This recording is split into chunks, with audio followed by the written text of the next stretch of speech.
செங்கோட்டையன் தவேகாவில் இணைந்ததும் பாஜகவின் அரசியல்தான் என்று கூறியுள்ள காங்கிரஸ் தலைவர் செல்வ பெருந்தகை, பாஜக தான் செங்கோட்டையனையும் இயக்குவதாகவும் தமிழகத்திலும் குறுக்கு வழியில் வெற்றி பெற நினைப்பதாகவும் கடிந்துரைத்துள்ளார்.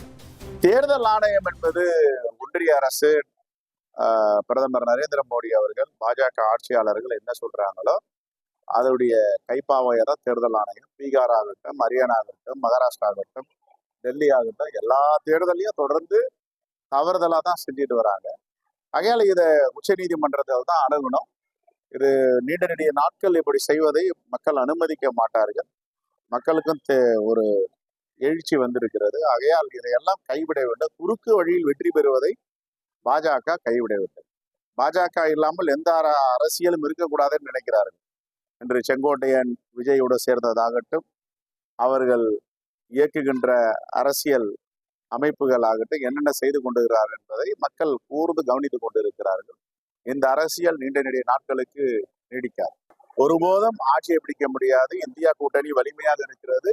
இந்தியா கூட்டணி தலைமை தாங்குகின்ற தமிழ்நாட்டில் மாண்புமிகு முதலமைச்சர் தளபதி அவர்கள் கடந்த தேர்தலை விட இந்த தேர்தலில் பெருவாரியான வெற்றி பெற்று 200 தொகுதிக்கு மேல் வெற்றி பெற்று முதலமைச்சராக அமர்வார். இந்தியா கூட்டணி என்பது ஒரு வலிமையான கூட்டணி இந்த தேசத்தில்.